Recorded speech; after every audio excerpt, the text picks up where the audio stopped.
नमस्कार दोस्तों, हमारे चैनल पर आपका स्वागत है। तो आज हम एमपी अकोमोडेशन एक्ट सेक्शन 39 देखने वाले हैं। इसमें बताया गया है कि भाड़े पर दिए जाने का नियंत्रण, भाड़े पर जो स्थान दिए जाते हैं उनके ऊपर जो नियंत्रण है वो कब कौन लगा सकता है, कैसे, उसके बारे में 39 में प्रावधान किया गया है। तो इसमें बताया गया है कि कलेक्टर या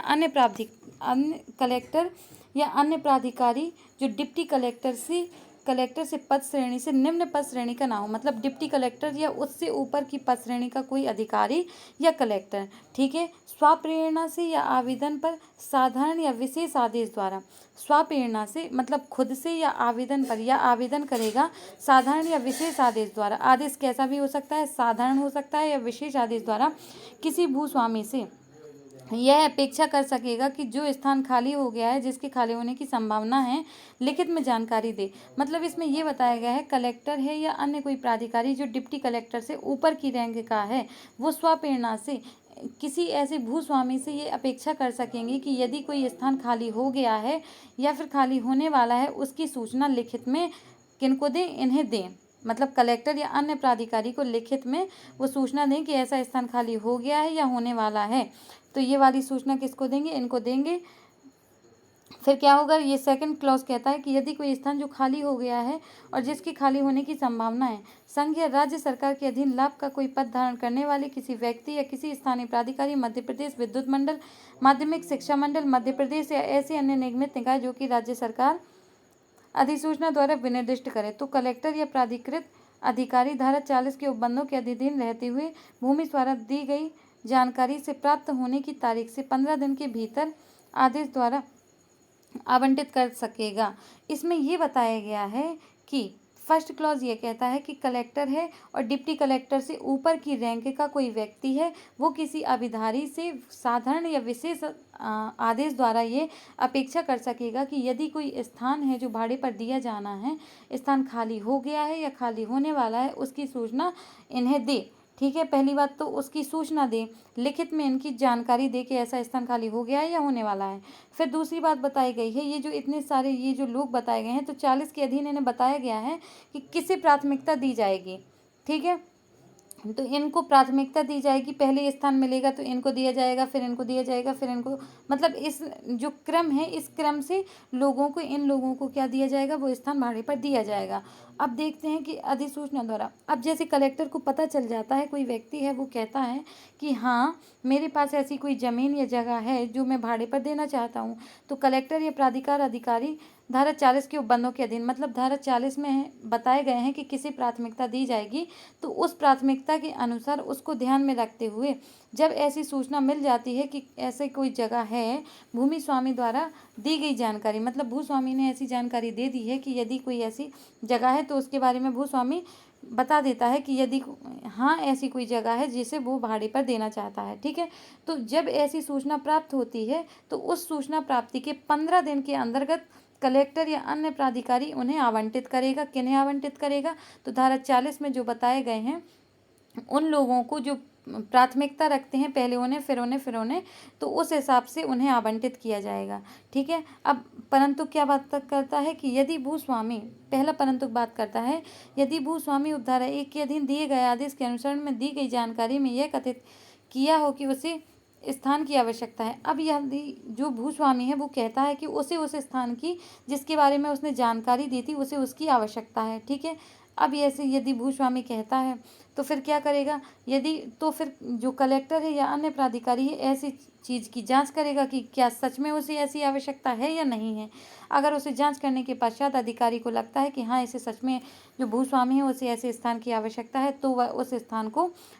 यूज़ में नहीं लेगा, मतलब अधिभोग में नहीं लेगा। ठीक है, और दूसरा परंतु बताता है कि यदि जो भूस्वामी है उसकी कोई इच्छा है तो उस इच्छा को भी ध्यान में रखा जाएगा। यदि जैसे भूस्वामी है वो कहता है कि मैं यहाँ पर किसी फैमिली को ही रखूँगा, कोई कहता है कि मैं यहाँ पर गर्ल्स ही रखता हूँ, कोई कहता है यहाँ पर बॉयज़ ही रहते हैं, तो इस कंडीशन को भी जैसे भूस्वामी हैं उनकी इच्छाओं को ध्यान में रखा जाएगा। जबकि इनको जानकारी दी जाती है, कलेक्टर या प्राधिकारवान किसी व्यक्ति को जानकारी दी जाती है कि हमारे यहाँ ऐसा स्थान है जिसे हम किराए पर देना चाहते हैं,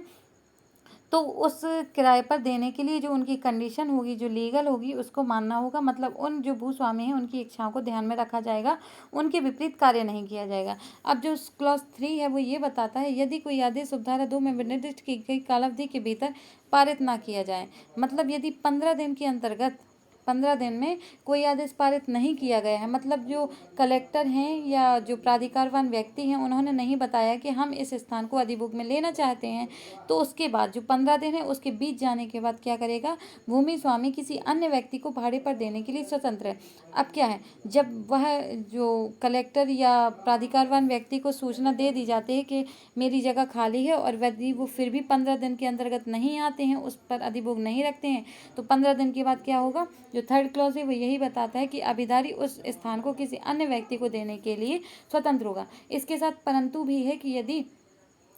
जो 15 दिन है, 15 दिन में उस स्थान को उस टाइम को अपवर्जित कर दिया जाएगा, जितने टाइम तक के लिए उसने जांच की थी, उस स्थान के बारे में जांच की थी उन लोगों द्वारा जो जांच की गई थी, तो जांच वाले समय को हटा दिया जाएगा, और उसको हटाने के बाद ही 15 दिन काउंट किए जाएंगे। फिर उसको हटाने के बाद यदि 15 दिन काउंट हो जाते हैं, 15 दिन हो जाते हैं, तो उसके बाद व्यक्ति जो भूस्वामी है वो किसी अन्य को भाड़े पर देने के लिए स्वतंत्र होगा। अब इसका फोर्थ क्लॉज बताता है, कलेक्टर या प्राधिकृत अधिकर्ता ऐसे उपाय कर सकेगा या करवा सकेगा। अब ऐसा है कि यदि इसके बाद भी जो भूस्वामी है वो स्थान नहीं दे रहा है, कब्जे पर नहीं दे रहा है, ठीक है, तो फिर क्या होगा कि फिर वो जो कलेक्टर या प्राधिकृत अधिकारी है वो न्यूनतम बल का प्रयोग कर सकता है और उस स्थान पर क्या कर सकता है, अपना अधिभोग कर सकता है। इसमें कुछ एक्सेप्शन है, इसमें ये बताया गया है, इस धारा में की कोई बात इन पर लागू नहीं होगी। कब लागू नहीं होगी, मतलब न्यूनतम बल का प्रयोग कर सकता है, ठीक है, यहाँ पर फोर्थ क्लॉज बताता है। अब इनके ऊपर ये जो धारा है इसका अधिनियम की कोई भी बात लागू नहीं होगी। जहाँ निवास करने के लिए उस किराया जो 1 महीने का भाड़ा है वो 25 रुपये है, निवास करने के लिए जो भाड़े पर जमीन दी जाती है, जो जगह दी जाती है वो 25 रुपये है, या व्यापार करने के लिए जो भाड़ा है वो 50 रुपये है, तो उसके ऊपर इस अधिनियम का प्रभाव नहीं होगा। अगली बात बताता है कि यदि किसी ऐसे स्थान को जो भूस्वामी द्वारा अधिभोग में रखे जाने के प्रयोजन के लिए इस अधिनियम के अधीन पारित किसी, हाँ, अब यदि धारा 12 के अंतर्गत, इसमें बताया गया धारा 12 के अंतर्गत यदि बेदखली कर दी गई है अभिधारी की, तो उसके ऊपर भी ये इफेक्टिव नहीं होगा। और फोर्थ बताता है, स्थानीय प्राधिकारी कंपनी या फर्म की सम्मति और अन्यथा उनके अधिकारियों, सेवकों, अभिकर्ताओं के द्वारा अधिभोग में रखे जाने के लिए स्वाभाविक रूप से आचरित है। मतलब इन स्थानीय प्राधिकारी है, कोई कंपनी है, कोई फर्म है, तो वो जगह इनके लिए मतलब एक रिजर्व टाइप में है, इनके लिए रिजर्व है, तो फिर इनके ऊपर भी वह इफेक्टिव नहीं होगी। फिर से देख लेते हैं इसको। फर्स्ट क्लॉज बताता है कि यदि कलेक्टर है या डिप्टी कलेक्टर से ऊपर की रैंक का कोई व्यक्ति है, वो किसी स्थान को भाड़े पर लेना चाहता है, तो वह क्या करेगा, वह ऐसी लिखित सूचना देगा, ठीक है, और फिर अपेक्षा करेगा कि साधारण या विशेष आदेश द्वारा ऐसी भूस्वामी से अपेक्षा करेगा कि यदि कोई जगह ऐसी खाली हो गई है या खाली होने वाली है तो उसके बारे में इनको जानकारी दे। पहली बात तो ये हो गई है। अब दूसरी बात है, यदि भूस्वामी द्वारा ऐसी जानकारी दे दी जाती है तो ऐसी जानकारी प्राप्ति होने के 15 दिन के अंदर ही क्या करेगा, वह जो अधिकारी है, कलेक्टर है या डिप्टी कलेक्टर से ऊपर की रैंक का जो प्राधिकृत अधिकारी है, वह उस स्थान को अंतरण कर देगा। अंतरण मतलब उन लोगों को दे देगा, तो उन लोगों को किन को दे देगा, जैसे 40 के तहत सेक्शन 40 के तहत बताया गया है, तो उस हिसाब से उन लोगों को वह स्थान दे देगा, ठीक है। इसमें पहला परंतु ये बात करता है कि यदि भूस्वामी ये कहता है कि मैं उस स्थान को स्वयं चाहता हूँ, मुझे वह स्थान की ज़रूरत है स्वयं के लिए, तो ऐसे में क्या करेगा, कलेक्टर या प्राधिकार जो अधिकारी है वो जांच करेंगे कि क्या सही में इस जो भूस्वामी है इसको ऐसी जगह की आवश्यकता है। यदि उनका समाधान हो जाता है कि ये जो भूस्वामी है वो सही कह रहा है, तो फिर वो इस स्थान को अधिभोग में नहीं लेंगे और उस स्थान को किसको, अभिधारी को दे देंगे। अब जो अगला परंतु है वो ये बात करता है कि यदि ऐसा स्थान जब किराए पर लिया जाता है तो वहाँ पर भूस्वामी है जो, उसकी इच्छाओं को ध्यान में रखा जाएगा। ऐसा नहीं है कि उसकी इच्छाओं के विरुद्ध आप कार्य करें, तो ऐसा नहीं किया जाएगा, ठीक है। उसको ध्यान में रखते हुए ही वहाँ पर कार्य किए जाएंगे जो लीगल हों। अब जो थर्ड क्लॉज बताता है कि उपधारा जो 2 में बताया गया है, विनिर्दिष्ट कालावधि में, मतलब यदि 15 दिन के अंतर्गत कलेक्टर या अन्य जो प्राधिकृत अधिकारी है वो 15 दिन के अंतर्गत उस जो स्थान है उसको अधिभोग में नहीं लेते हैं, तो वह स्थान जो भूस्वामी है किसी अन्य को भाड़े पर देने के लिए स्वतंत्र हो जाएगा, परंतु जो 15 दिन है, 15 दिन में जो जांच किया गया टाइम है उसको सम्मिलित नहीं किया जाएगा। मतलब जितने टाइम तक कलेक्टर या प्राधिकृत अधिकारी द्वारा जांच किया गया है उस टाइम को घटाकर 15 दिन यदि हो जाते हैं तो उसके बाद जो कलेक्टर जो भूस्वामी है उस स्थान को किसी अन्य व्यक्ति को किराए पर देने के लिए स्वतंत्र हो जाएगा। इसका जो 4th क्लॉज है वो ये बताता है यदि अब जो किराएदार जो भूस्वामी है, 4th क्लॉज में ये बताता है भूस्वामी है यदि अब वह ऐसा कलेक्टर या प्राधिकृत अधिकारी ऐसे उपाय कर सकेगा या करवा सकेगा, पुलिस बल को सम्मिलित करते हुए करवा सकेगा। जैसा कि इस अधिनियम या उसके अधीन बनाए गए नियमों के अनुपालन को सुनिश्चित करने के लिए इस अधिनियम या उसके अधीन बनाए गए नियमों के उल्लंघन को निवारित करते मतलब यह है कि यदि भूस्वामी ने पहले कह दिया कि मैं तुम्हें ये ज़मीन दे दूंगा, ये जगह दे दूंगा, कुछ भी ऐसे कह दिया, परंतु फिर वह पलटी मार जाता है, फिर वह नहीं देता है, मना कर देता है, ऐसी कोई कंडीशन होती है तो पुलिस बल का प्रयोग करके, न्यूनतम पुलिस बल का, मेन बात यहाँ पर यह है कि न्यूनतम पुलिस बल का प्रयोग करके उस स्थान को उस व्यक्ति को दिला दिया जाएगा जिसके लिए वह स्थान लिया गया था। अब जो 5th क्लॉज है वो ये बताता है कि इस अधिनियम की जो बातें हैं वो इनके ऊपर प्रभाव नहीं डालेंगी यदि वो निवास प्रयोजन के लिए ऐसा स्थान है जो स्थान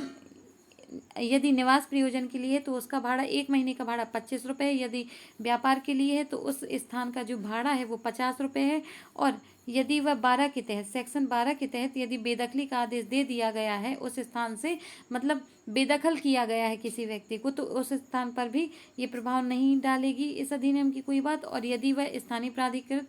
कंपनी, फर्म या संपत्ति, इन लोगों के लिए वह रिजर्व है वो जगह, तो इनके ऊपर भी इफेक्टिव नहीं होगी। तो आज के लिए इतना ही। आई होप आपको समझ में आया होगा। यदि आपको वीडियो अच्छा लगता है तो आप सपोर्ट कर सकते हैं। Thank you, bye bye.